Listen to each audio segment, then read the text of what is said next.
आज का ये एपिसोड शुरू करने से पहले एक छोटी सी बात। क्या आप भी अपना पॉडकास्ट बनाने की सोच रहे हैं? तो एंकर ट्राई कीजिए। ये पॉडकास्ट बनाने का सबसे आसान तरीका है। नंबर 1, ये फ्री है। नंबर 2, इसमें कई सारे ऐसे टूल्स हैं जो आपको अपने फोन और कंप्यूटर पर रिकॉर्ड और एडिट करने की फैसिलिटी देते हैं। नंबर 3, आप अपने पॉडकास्ट को डिस्ट्रीब्यूट भी कर सकते हैं, जिससे इसे स्पॉटिफाई और दूसरे प्लेटफॉर्म पर सुना जा सके।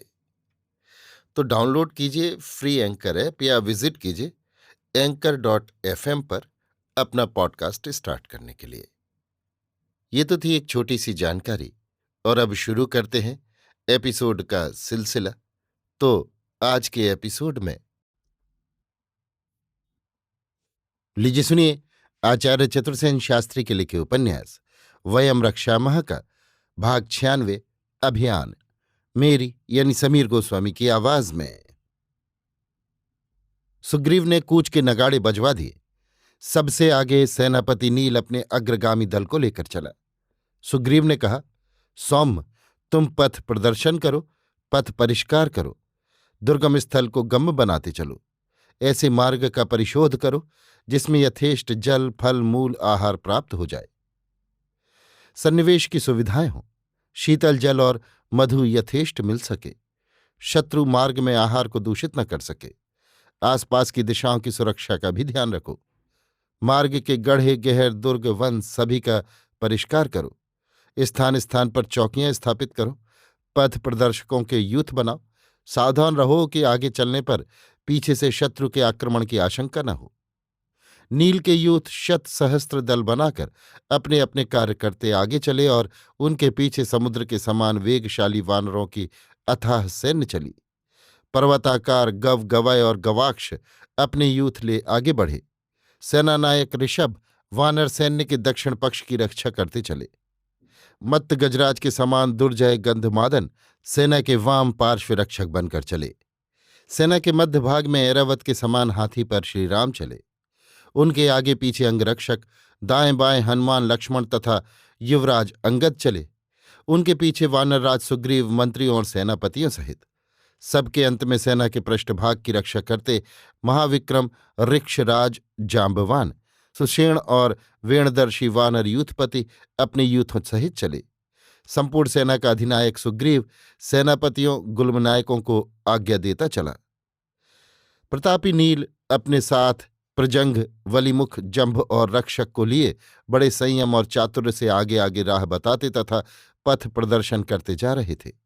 सुग्रीव की कठोर आज्ञा थी कि मार्ग में नगर, उपवन, सरोवर और ग्रामों की हानि न होने पाए। इस प्रकार वानरी सेना सारी पृथ्वी को ढकती चलकर सह्याद्री गिरी पर जा पहुंची। उस समय सुग्रीव ने राम के समक्ष आए निवेदन किया, राघवेंद्र, आपकी जय हो। मुझे पृथ्वी और आकाश में शुभ शकुन दिख रहे हैं, जो आपकी मनोरथ सिद्धि के सूचक हैं। देखिए, सेना के पीछे अनुकूल सुखद समीर बह रहा है। विहंग मधुर स्वर से कलरव कर रहे हैं। दिशाएं प्रसन्न हैं, सूर्य निर्मल है, शुक्र आपके पृष्ठभाग में चमक रहा है, ब्रह्म राशि निर्मल है, सप्तऋषि मंडल प्रकाशयुक्त है, त्रिशंकु देदीप्यमान है, विशाखा नक्षत्र देदीप्यमान है, जल शीतल और मधुर हो गया है, वायु सुगंधित हो मंद मंद बह रही है, ऋतु के अनुकूल पुष्पों से दिशाएं सुशोभित हैं और संपूर्ण वानरी सैन्य व्यूहबद्ध आपकी आज्ञा की प्रतीक्षा कर रही है। श्रीराम ने प्रसन्न मन समस्त कटक को सह्याद्री गिरी पर विश्राम करने का आदेश दिया। आदेश पा वानर प्रसन्न हो होकर शिलाखंडों पर बैठ चंदन की सुगंध से सुवासित वायु का आनंद लेने लगे। पर्वत शिलाओं पर उत्पन्न केतकी, माधवी, वासंती, कुंद, चिरु, बिल्व, मधुक, आम, पाटल, अर्जुन, शिंशपा आदि समस्त लताद्रुमों को देख वानरों का यूथ आनंद से कोलाहल करने लगा। कुछ चक्रवाक, जलकुक्कट, क्रौच आदि पक्षियों से युक्त सरोवरों में जल क्रीड़ा करने लगे। इस प्रकार श्रम दूर कर वानर सैन्य आगे चलकर महेंद्रगिरी पर जा पहुंची। वहां से उसने प्रथम बार उस अथाह समुद्र के दर्शन किए। फिर पर्वत से उतर समुद्र तटीय वन में आ वानरी सैन्य से सन्निवेश स्थापित किया। समुद्र तट पर पड़ाव डाले ये विशाल सेना दूसरे समुद्र के समान जान पड़ती थी। उसके कोलाहल ने समुद्र गर्जन की अति गंभीर ध्वनि को भी अपने में लीन कर लिया था। योग्यतम सेनापति सुग्रीव की अध्यक्षता में वानरी सेना 3 विभागों में विभक्त करके ठहराई गई। समुद्र तट पर आकर वायु की प्रेरणा से उठी हुई उन उत्ताल तरंगों को देखकर वानर बड़े प्रसन्न हो रहे थे। जहां तक दृष्टि जाती थी जल ही जल दीख पड़ता था।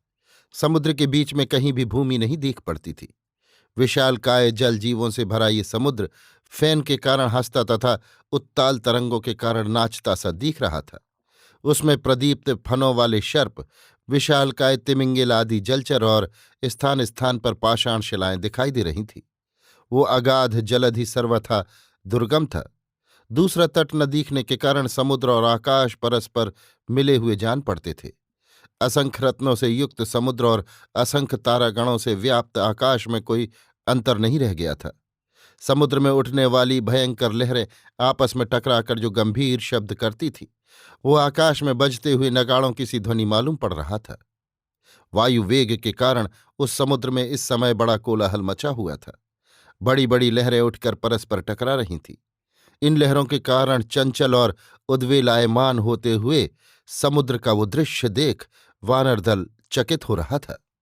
अपनी रक्षा में भली भांति सावधान वानर सेना को नील ने बड़े कौशल के साथ समुद्र के उत्तर तट पर ठहरा दिया। उसकी रक्षा के लिए द्विविद और मैंदवीर यूथपतियों को उनके यूथ सहित नियुक्त किया। यूथपतियों को कठिन आदेश दिया कि वे अपने यूथ से पृथक न हों, संदिग्ध पुरुष को शिविर में प्रविष्ट न होने दें, अपने अपने यूथ की सजग होकर रक्षा करें। अभी आप सुन रहे थे आचार्य चतुर्सेन शास्त्री के लिखे उपन्यास वयम रक्षामः का भाग 96 अभियान, मेरी यानी समीर गोस्वामी की आवाज में।